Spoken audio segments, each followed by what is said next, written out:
This is Embodied from PRX and WUNC. I'm Anita Rao. When you board a plane, flight attendants greet you with practiced smiles and seamless service. But there's a lot of mental and emotional labor we don't see. Especially when things are obviously not going according to plan, such as there is a medical situation or a lot of turbulence that is knocking things off of counters. You just want to act like we're handling it and it's not your concern. A Hawaii-based flight attendant tells us about the many passenger scenarios she navigates, all with a smile. Plus, a travel journalist on some of the financial difficulties some flight attendants face. The reality of it is, when you are starting in this job, your life is really out of your hands and the pay isn't that good. So it's a really rough job for the first, definitely, couple years. That conversation just ahead on Embodied. We were about 2,500 feet in the air when a loud bang shook the cabin of the Boeing 737 I was flying in this past March. I was traveling to LA to visit one of my best friends. And while I don't usually have flight anxiety, when the plane started shaking quickly and violently, the many recent headlines about aviation incidents flashed in my mind. The plane stabilized, but then slowly began to descend. I took off my headphones, and for a moment, everything was silent. Then the man next to me started praying. The Gen Zers across the aisle started filming. And 5 minutes later, the pilot came on and shared the news. One of our engines had failed, and we were returning to the airport. The one group of people in the cabin who didn't seem to be panicking, the flight attendants. As we glided slowly toward the ground, I kept glancing at them in their jump seats, talking quietly, appearing very chill. The plane landed and everyone erupted into cheers. As we deplaned, people were crying, hugging. One woman in front of me was on the phone saying, "Well, honey, Grandma almost just died." I was still watching the flight attendants as they soothed and corralled. Their demeanor was as if this were normal, another day on the job. As I found out later, engine failure in flight is really rare, which piqued my curiosity about those calm, collected flight attendants even more. What is it like to manage a microcosm of a world day in and day out, projecting a sense of calm no matter what's unfolding around you? This is Embodied. I'm Anita Rao.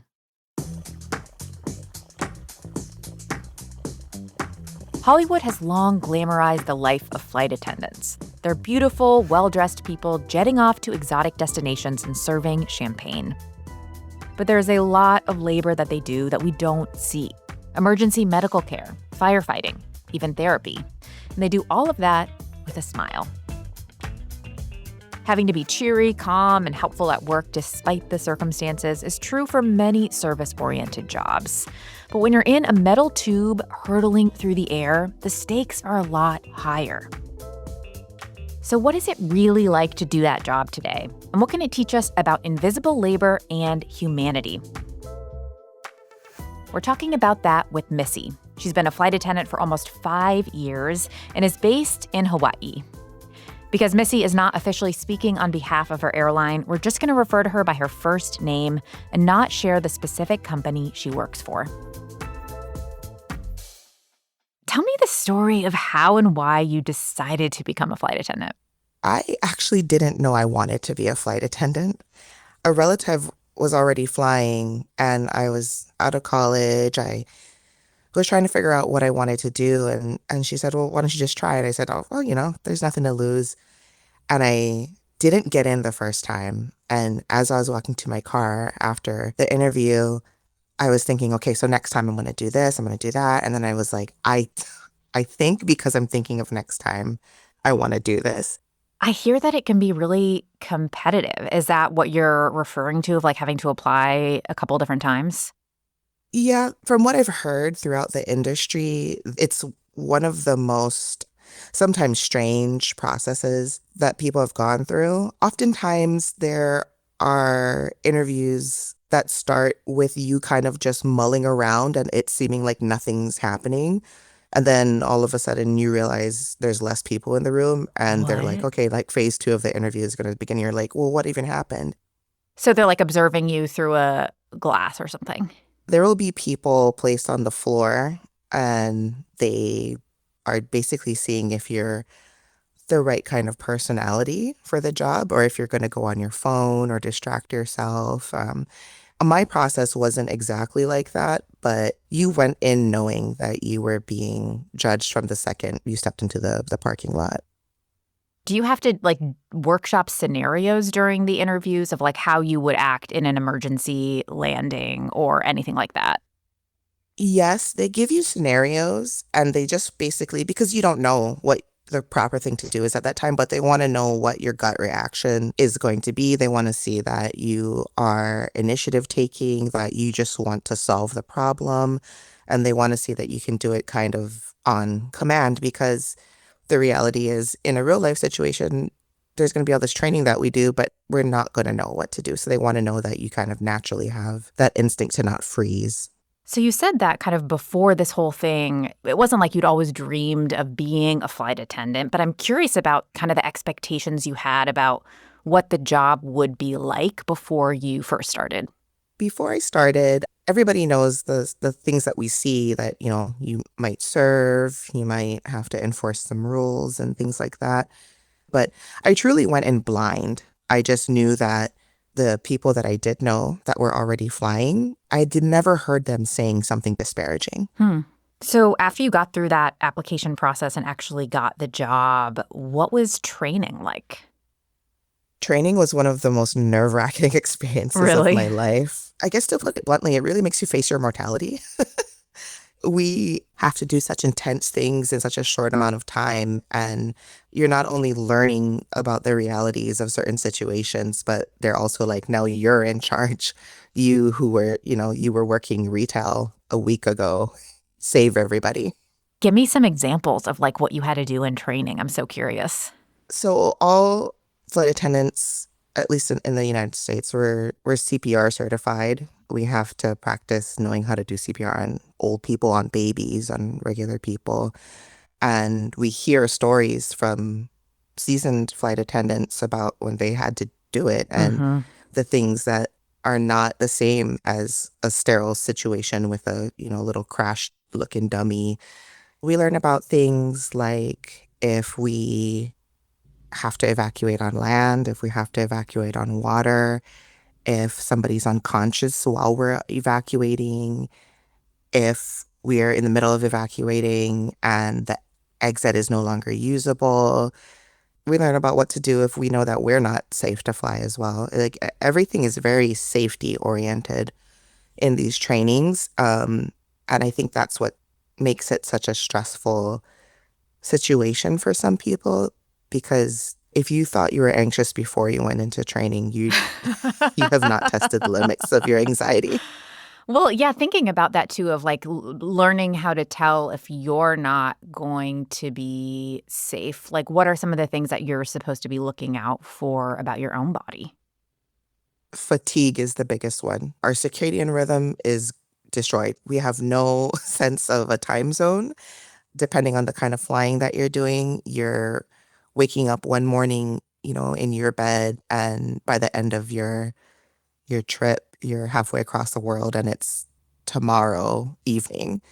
It's very difficult to adjust to, and it's very important that you adjust because beyond my individual role and our individual roles as cabin crew, the airline wants timely service. We want to avoid delays. We have all these different moving parts, the baggage, the actual aircraft, the pilots, us. There's so many things involved with getting a flight off the ground that if we, as the people working on the plane, can mitigate things like showing up late or showing up but maybe not having our stuff together or being so tired that we're not helpful.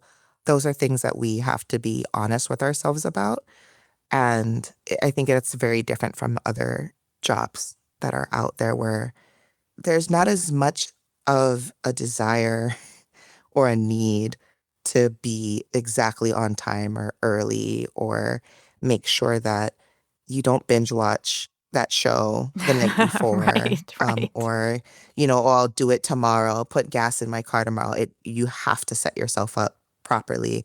You're just trying to avoid really avoidable situations that could have really huge consequences. So I'm thinking about the training that you described and how, there is a lot of safety related stuff. There is, thinking about the safety of you, the passengers, the plane. I'm curious about any training that you all get or how it's talked about in training, like the emotions and attitude that you are supposed to project to passengers while doing all of those other things. I think that when we're in front of passengers, of course, we want to exude calm and we want to exude that it's a pleasurable trip or experience that they're about to have.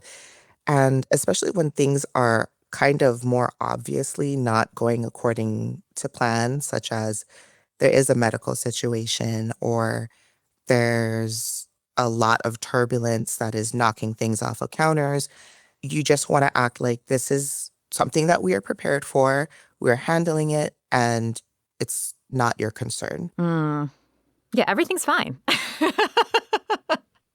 Yeah, and I mean, really, everything is as fine as it can be in a tube hurtling through the sky. So, just chill, watch your Mr. Bean season 6 or whatever we got going on.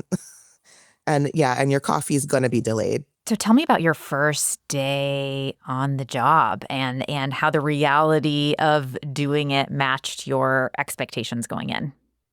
My first day was totally cosplaying a flight attendant. Just zero experience. People are looking to you as a person of authority, and you're like, I don't know, man.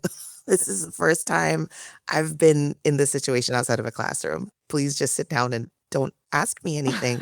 But it just kind of felt a little bit like imposter syndrome, I would say. Even sometimes still it does feel like that. But my first day, absolutely. I'm like, I'm wearing the uniform. I look the part, but I'm so afraid somebody's going to be like, oh, have you been a flight attendant for 7 hours? Because that's what it seems like.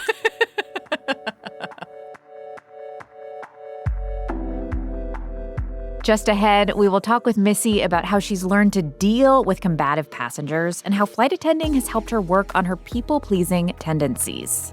You're listening to Embodied from North Carolina Public Radio, a broadcast service of the University of North Carolina at Chapel Hill. You can also hear Embodied as a podcast. Follow and subscribe on your platform of choice. We'll be right back.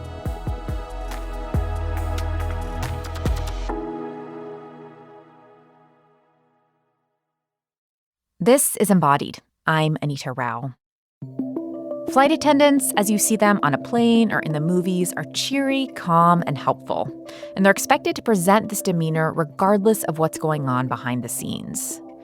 This expectation is shared by other service-oriented jobs, but flight attendants are such a perfect case study that in the 1980s, a sociologist coined the term emotional labor after studying their work.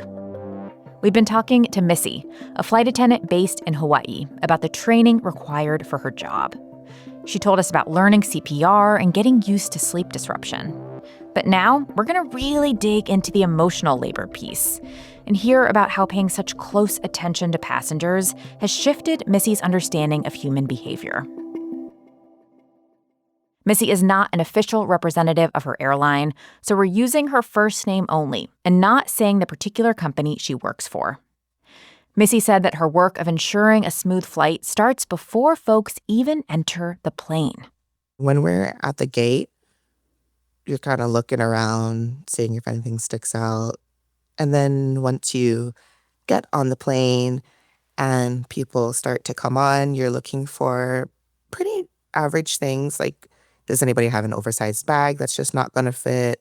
Is there anything like that we need to tell a passenger, like, okay, like you can't use that assistive device while you're on the plane, or this is how you stow it. People that have kids, you're trying to make sure that their car seats are plane certified. And then we're also looking for things like, is anyone carrying suspicious items? Does anybody look like they're kind of maybe not in the right mindset or they're having a bad day and maybe we can keep an eye on them? Is anybody intoxicated? We're looking for these kinds of things because ideally we catch these things while the door is open and we're attached to something that leads to the airport. Yeah. we close the door. It's kind of a little bit more of a hassle to deal with these things because if we're in the middle of a flight and that person that seemed like they were intoxicated was actually diabetic, it's only us, and we'd like to avoid that. So passengers are getting settled, the flight is getting underway, the door is closed, and then flight attendants are telling you a lot of safety reminders like make sure your seat back is up, make sure your tray table is stowed. What are the safety things that you get the most pushback on in your day-to-day work that have very valid reasoning behind Oh them? my You're ready gosh, for please this. just put your window shades up. What is the big deal? Why do we need Like, our I window just shades up, though? Like, what's the reason behind that? you need your and thank you so much for asking. That's what I would prefer people do rather than fight me on it. I'm like, I'm happy to tell you why. It's because we are preparing for if the plane does not successfully get off the ground, if we have a very hard stop in the middle of a taxi, or there's something non-normal about us getting to where we need to go. You're not going to have time because you're freaking out at that point to think, maybe I should put my seat back upright for the person behind me and raise my window shade so we can see what's happening outdoors. Mm. It's all just prep for the situation we hope never happens. And the pushback, that's the thing that confuses me the most because I'm like, well, what does it matter if you're going to put it back down in like 45 seconds? And it's really important when we ask. And I think the thing that I say to my flight attendant friends and that we'll say to each other is, I wouldn't be speaking to you if I didn't have to. Yeah, right. I'm not just saying this to entertain myself. Like, there's a reason. Yeah, I don't want to just ruin your morning by asking you to do this. I don't know how to explain this to you, but I'm trying to save your life. Yeah, so there is a lot of real rationale and reasoning. Yeah. So, I mean, I know that you identify as a people pleaser. So I'm really curious about like what it was like for you the first time someone got really frustrated at you for trying to just do your job. Like, do you have a memory of that first time? It was not fun. I did not like it. What It happened? was very frustrating. I was on a really long flight and there was this older couple and it just seemed that by the time they got to me, they had already been pushed past their limit outside of the aircraft. And at that point, I'm doing damage control. I'm trying to see what can remedy the issue for them because, customer service is still a part of our job. And it just felt kind of like a hopeless situation because I didn't make the seat. I can't move it. It's bolted to the plane. I can only do so much, and you can hate me for the whole flight and make things very difficult for me. And there's really like I can only kill you with kindness so much. It ended up being fine.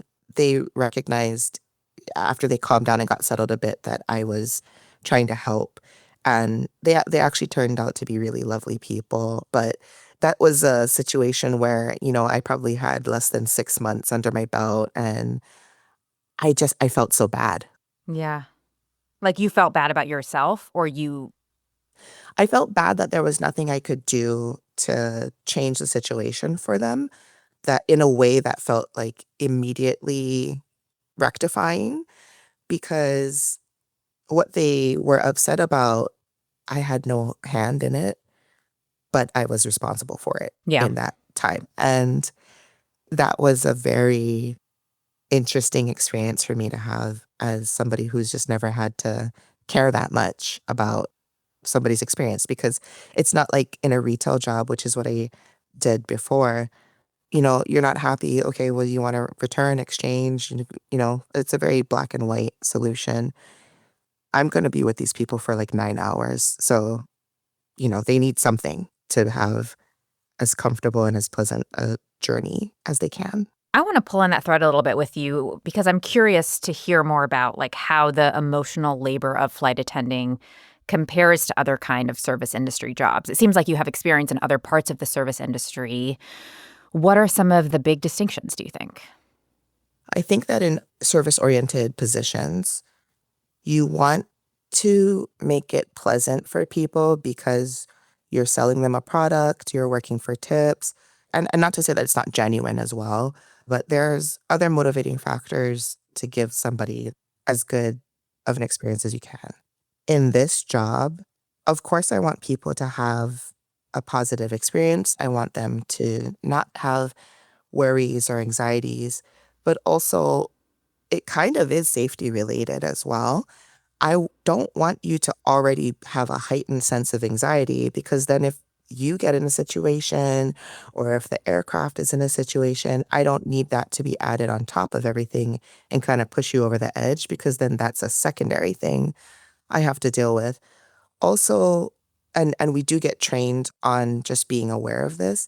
I don't know why you're flying. Mm. So I don't know what your state is. You could look perfectly fine and you're flying to the funeral of your best friend. Yeah. Being aware of everyone's general emotional state is kind of important in a way where, like, if you're mad that we don't have your size in stock, okay, like, too bad, so sad. You can go Yeah. online. Right. I mean, I'm really thinking here about this, like this mini microcosm of a world that you're managing where like any new stressor or heightened moment, in one corner can quickly become something that affects everyone else. And like you're in a contained space, like you're literally, thousands, tens of thousands of feet in the air versus like if you're at a coffee shop, that person you can ask them to go outside or like there's so many more release points. And this is seriously like a pressure cooker where if like Mhm. one thing goes wrong, things could escalate really fast.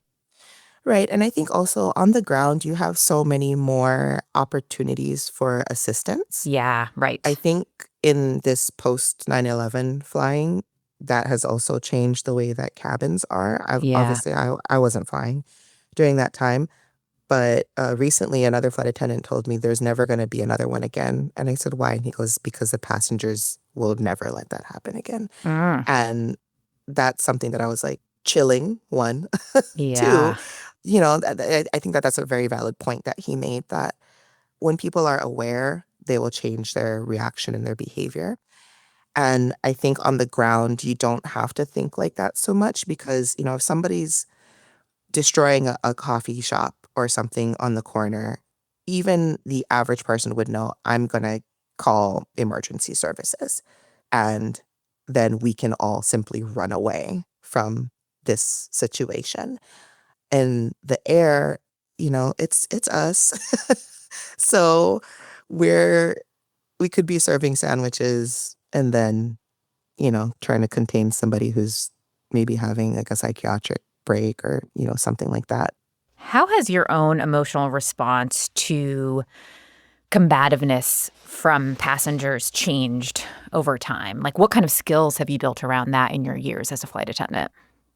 I think it's important to note that I haven't been flying for very long at all. I'm still developing who I am as a, a cabin crew member. But I have noticed in the last, I would say, year that I'm definitely not taking things personally as much as I did when I first started. And it's almost like a challenge now where I'm like, I'm gonna make you have the best flight of your life. Even though you just called me lazy for not putting up your suitcase, Oh, wow. you're gonna be my best friend by the end of the flight. Which I just want to note, we are not getting paid, and that is why we won't help you. You're not getting paid when boarding is happening? We're not getting paid during boarding. And if we get injured because we're lifting a bag or assisting somebody, we're not covered by workman's comp. Wow, I did not know that. Yes. So I totally don't mind assisting somebody, but please don't put your dumbbells that you just bought in your vacation bag because that's a little bit too much for our shoulders. I feel like you're speaking from experience with the dumbbell anecdote. Are you? You know, Not that, but Okay. sometimes you grab a bag and you're like, you look at them and you're like, this is 25 pounds. Okay. Okay, so you're not being paid for that time. You're only paid for the time that the plane is actually in flight? Different airlines have different specifications, but essentially, if the door is closed and we're not pushed back from the gate, we're probably not getting paid. Wow. Okay. And I think that's also why things like being attentive and trying to assist people. We're not trying to be bossy. We're trying to get ourselves, one, gone on time because people might have connections and you want to, you bought the flight for a reason. You're arriving at a certain time. But also, it's nice to get paid for your labor. Yeah, no kidding. So you're managing a lot at once, obviously, aviation safety, the emotions of your passengers, kind of clocking all of these very specific things that you want to keep track of. I'm curious about how all of this and the nature of this job affects your own mental health. What are some of the kind of challenges or things that you've noticed since starting the job? There's a lot of anxiety when you start this job that I remember asking people and talking to classmates from my training class about, are you having dreams about missing a flight? Are you having dreams about running down the tarmac and watching your plane take off without you? And the anxiety dreams you still get them sometimes just because you don't want to miss like your alarm. It's a lot of time-based anxiety.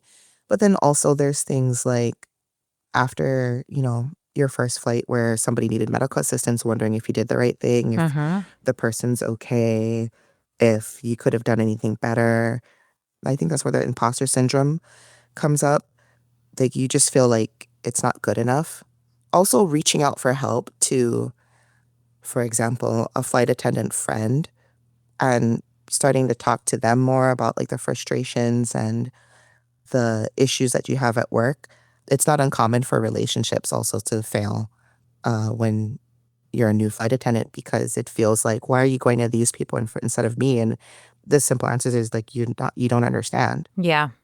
So there has been a lot more reporting and documentation of flight problems in the past few years. There was all the stuff during the pandemic of kind of increased outrage from passengers toward flight attendants. Then all of the stuff in the past kind of 12 months about equipment malfunctions and crashes and outages. How has this all kind of impacted how you feel about your job? I think that's a complicated answer. Some things we are aware of, it's just an increase of reporting, and Mm-hmm. it's stuff that the frequency hasn't really gone up at all. It's just we're a little bit more connected now. So people, as soon as something happens, are especially now trained to let me take my phone out, let me record. This is a once in a lifetime thing that's happening. And we're aware that like stuff like that happens all the time. So that stuff doesn't bother me. But there have been things lately that are concerning, like our air traffic control people are overworked and they have a very important job and they can't afford to be cut. And we've been short on them for a while. So that's obviously concerning. And then things like when a lot of stuff is happening in one specific area, that becomes concerning because that's not a fluke at that Right. point. There's something abnormal happening and there's nothing I can do about that. If I'm told to go, I have to go. How has doing this work, I guess, what have you learned from doing this work about people that rings true in your life outside of the plane?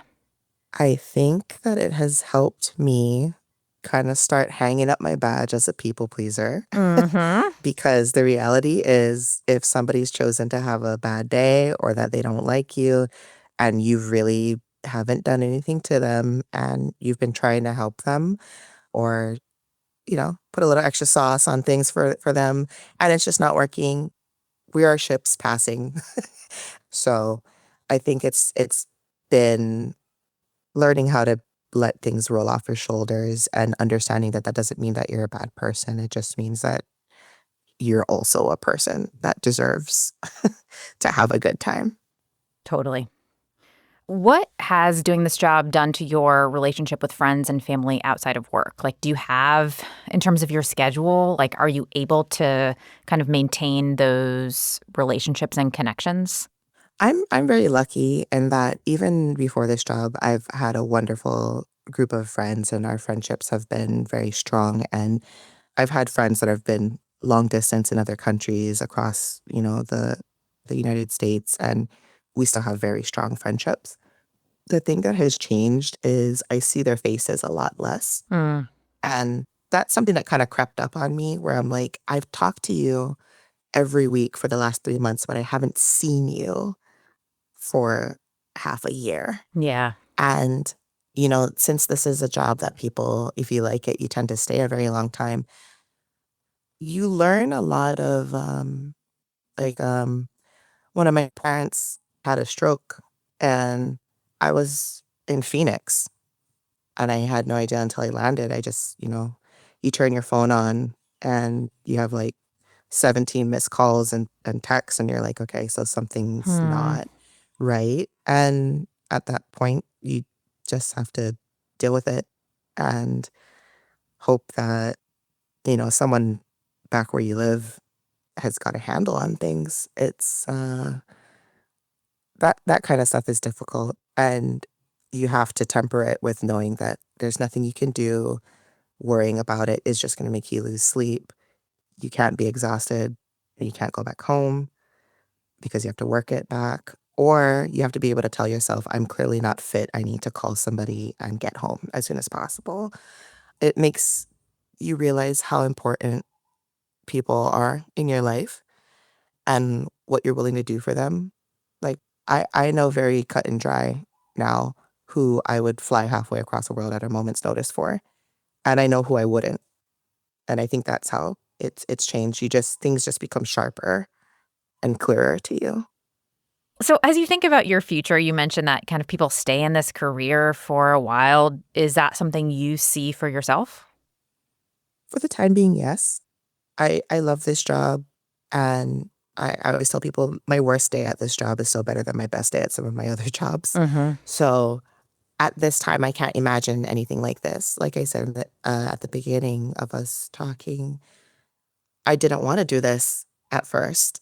And that kind of helps me know that I really do want to do this now, because it's like, well, it was not like this was my dream for years. I had to get the experience of trying to do this before I fell in love with it. And I think I would like to do this for as long as it still feels like this, because I think that this job is so important that once it starts feeling like a job and like I have to instead of I get to, that's a time where I need to be transparent with myself and ask myself, am I the best person to be in this jump seat? Just ahead, we are going to talk with a travel journalist about her reporting on flight attendants' mental health and financial security, and how learning more about their job has changed how she approaches flying. We'll be right back. Planet Money helps you understand the economy. We find the people at the center of the story. Garbage in New York, that was like a controlled substance. We show you how money influences everything. Tell me what you like by telling me how you spend your money. And we dig until we get answers. I had a bad feeling you were going to bring that up. Planet Money finds out. All you have to do is listen. The Planet Money podcast from NPR. This is Embodied, our show about sex, relationships, and health. We're talking today about the inside world of flight attending and all the work that goes into the job that we passengers often don't see. We just spoke to Missy, a flight attendant who told us about the mental and emotional labor of constantly tracking passengers' behavior to ensure everyone's well-being, but more importantly, their safety. This is just one example of the complicated dynamics flight attendants navigate while also putting on a smile. There are more than 100,000 flight attendants employed in the U.S., so we wanted to zoom out a little bit from Missy's story and get some additional context about this profession. To do that, we're talking with Natalie Compton. Natalie is a travel reporter at The Washington Post who has recently reported stories about the critical role of flight attendants in aviation emergencies and the financial precarity many of those same flight attendants are facing in their work. Natalie, welcome to Embodied. Thank you for having me. So we've been debunking this kind of glamorized Hollywood image of a flight attendant throughout this conversation, this idea that a lot of us have that it's a job with all of these travel perks. It's, super glamorous. You get to jet set all over the world. As a travel writer, when did you first have a sense that there was more to the story about what flight attendants' lives are like? I grew up with an aunt who was a flight attendant and still is. She flies for JetBlue. So early on, I think I saw the more empathetic approach to the world of flight attendants, saw that this was a very normal person's job. My aunt is amazing, but, she's not what they depict in TV and Hollywood, these partying stereotypes, these people who are jet setting all over the world. So I saw it as something she did to support her family and also get some of those great travel perks as a result. But once I started working with the Washington Post and covering travel, the more conversations I had with flight attendants, the more peeling back those layers and seeing the reality of it went further. So it's really been a journey getting to know all the different elements of this complex job. There are so many elements. We just spoke with our flight attendant named Missy about kind of all the things going on in her workday that go unnoticed by passengers. And there was one thing she shared with me that really stuck out, which is that she doesn't get paid during boarding. It's part of why she's not going to help a passenger necessarily lift a heavy bag because she's not covered during that time. I want to know more about kind of how and when flight attendants are paid, the kind of financial realities of doing this job that you've looked into.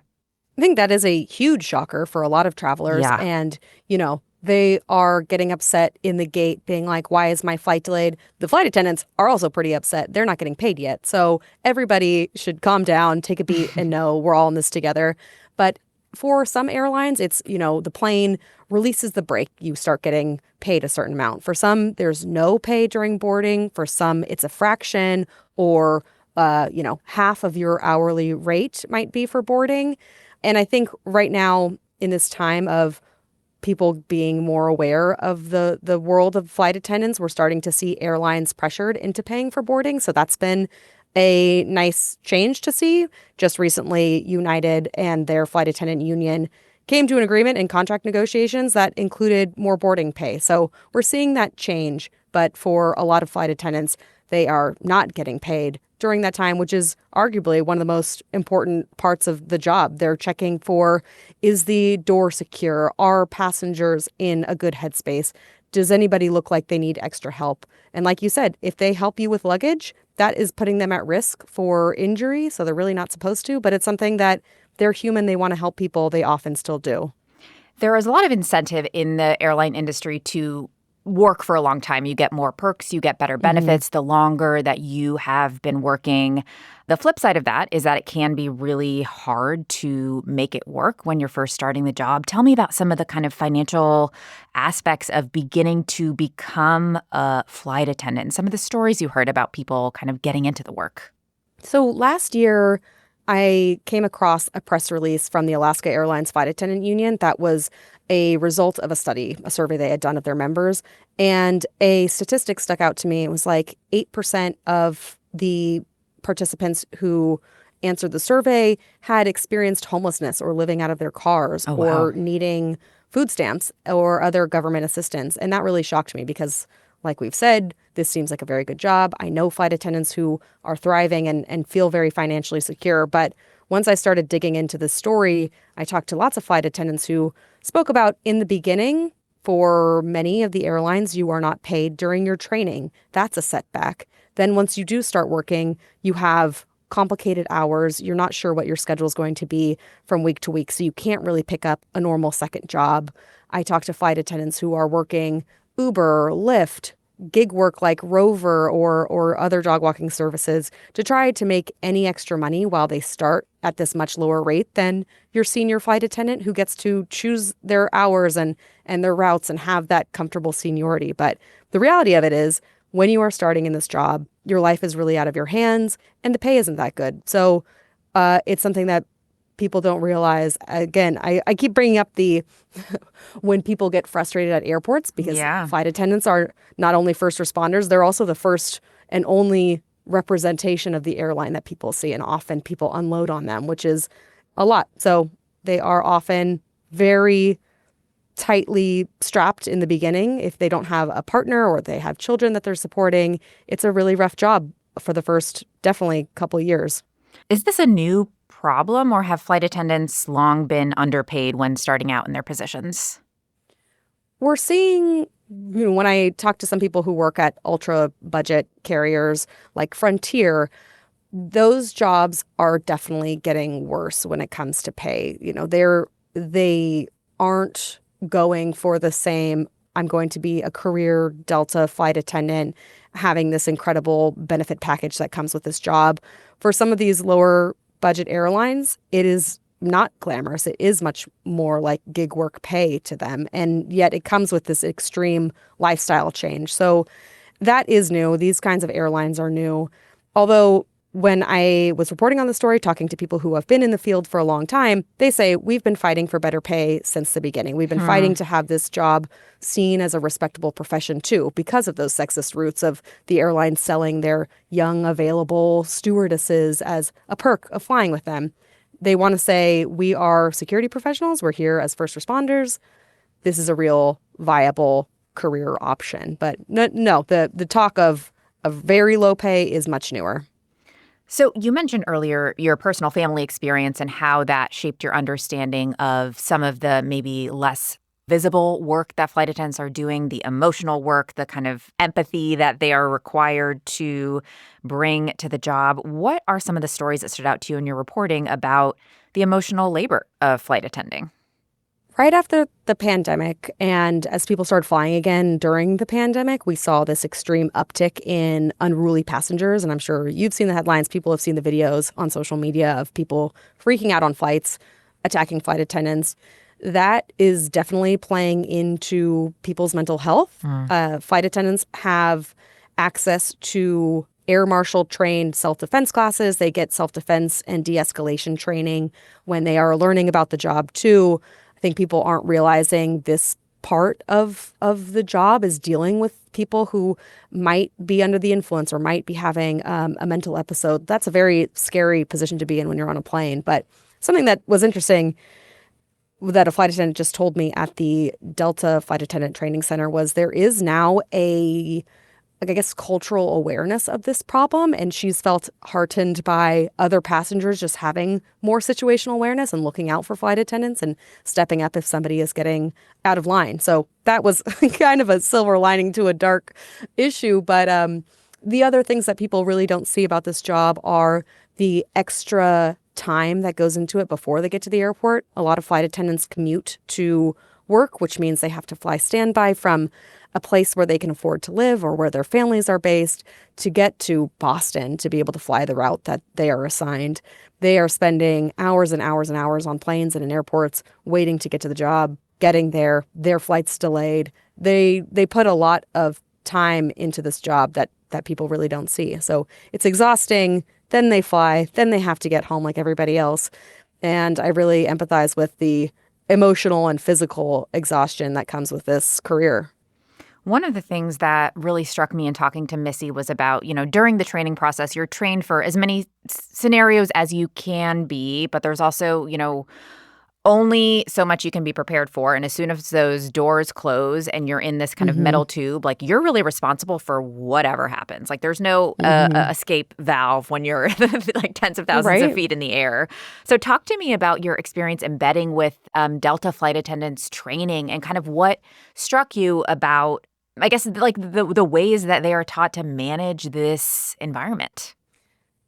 Like you said, you can train for as many things as have happened, but there are so many things that haven't happened. I mean, when we saw the Delta plane just recently land upside down, that wasn't something that anybody had trained for, but all of the training that was in place, they could apply to this new situation. One of the VPs of hiring at Delta told me, we look for people who can pivot, people who are very flexible and have this can-do attitude, because there is so much of this job that is thinking on your feet and adjusting to a new emergency or just run-of-the-mill problem with service. So they get an incredible amount of training. I went to the Flight Attendant Training Center in Atlanta, where new flight attendants go through 7 weeks of training. If they don't pass at the end, they don't join the fleet. And this is everything from super complicated plane doors. You would not believe how technical and specific opening some of these doors are. And they have to learn how to do it on every aircraft in case, the automatic functions aren't working. They have to learn different basic medical training. They're learning about that self-defense and de-escalation, how to administer Narcan to a person who might be overdosing in the lavatory. It gets very specific, and they learn so much in a pretty short amount of time, jumping out of a plane to manage a water landing and set up a life raft. So I was in awe of the huge level of detail that goes into this crash course. Horrible word choice there, because hopefully you are not dealing with that. But it really is amazing what they have to do. And then at the end, tested very harshly. If you don't pass, some of these hands-on drills in 3 attempts, you have to start over from the application pool, which they say is harder to get into than applying to Harvard. So it's very cutthroat. It's very competitive because, like we talked about, it's hard in the beginning, but it ends up being this job that people really love doing. So there is so much of this labor that I think we don't see, but also the TikTokification of everything has given us a little bit more insight into some of the things that flight attendants are dealing with. And we talked about kind of the passenger unruliness that we're seeing videos of. I'm curious about how the airline industry is responding to these kind of documented needs for flight attendants to have more emotional resources, to have more financial resources. Is there a response that you're seeing? I do think that having a more human side being promoted in the life of a flight attendant has been huge in these things like contract negotiations. More people are having more sympathy for flight attendants because they know more about what they're going through. They have a voice in a way that they didn't in the past, that direct line with their audience, and more people are aware that they are needing some changes. So I do hope that, flight attendant unions can amplify those voices in some of these negotiations. Then at the end of the day, we're still seeing CEOs making extreme amounts of money. And so how much it's actually playing into that, I'm not sure. But as far as mental health, I think seeing especially the Reddit threads or the Facebook groups where flight attendants are sharing what they're going through does seem to be providing people some real help. So that is heartening. In that answer, you just alluded to, high CEO pay and this kind of, I guess, the fact that what is happening with flight attendants in the airline industry mirrors income inequality in other global industries. There are clear parallels to, the people who are really on the ground doing the emotional work, the labor without a ton of pay, and the CEOs whose salaries are kind of continuing to grow. Why do you think flight attending is a particularly important case study to talk about within the travel world of this inequality? I think for better or for worse, this is a job that people like. I think that people have this idea of what this job should be. They're outraged when they find out the realities of it. I think that it's just a popular job and a job that is an appealing job, like a Hollywood job. Whereas I don't think people get as outraged when they hear that the wheelchair attendant at an airport is making even worse pay and has even stricter work requirements. It's unfortunately harder to drum up public support or outrage for those jobs, and they have just as tragic of stories. So I think that this is a good poster child for getting a public response and getting people riled up and enthusiastic about making a change, because it's just a job that people are drawn to and gets more attention. You fly a lot for work. How has your reporting about flight attendants, your conversations with them, learning about their work changed how you fly and how you act as a passenger? My number one huge cry to the public is when you are boarding a plane, take your headphones off, look the flight attendants in the eye, and say hello. I could scream this from the mountains. I'm going to get a forehead tattoo of this. Look at people and say hello. A lot of people have told me in these interviews how they don't get seen as people. They get seen as part of the plane, or people just whisk right by them. We have this main character energy when we're traveling, and we are not thinking about how other people are feeling around us. We're just I need to get through my travel day, self-survival preservation mode, and we're not considering this flight attendant has had to get here way earlier than me, woke up way earlier than me, is dealing with all of these things, and I'm the grumpy one. So my plea is, please just look flight attendants in the eye, say hello, say thank you. You don't have to strike up a deep conversation with them. They have work to do. Just say hi and thank you. And it goes a long way. Natalie Compton is a travel reporter for The Washington Post. Thank you so much for the conversation. Thank you. You can find out more about our guests, Natalie and Missy, at our website, embodiedwunc.org. You can find all episodes of Embodied, the radio show, there and subscribe to our weekly podcast. You can also get bonus and behind-the-scenes content by following us on Instagram. Our handle is @embodiedwunc. Today's episode was produced by Kaya Finlay and edited by Amanda Magnus, with editorial support from Wilson Sayer. Nina Scott is our intern, and Jenny Lawson, our technical director. Quilla wrote our theme music. This program is recorded at the American Tobacco Historic District. North Carolina Public Radio is a broadcast service of the University of North Carolina at Chapel Hill. I'm Anita Rao.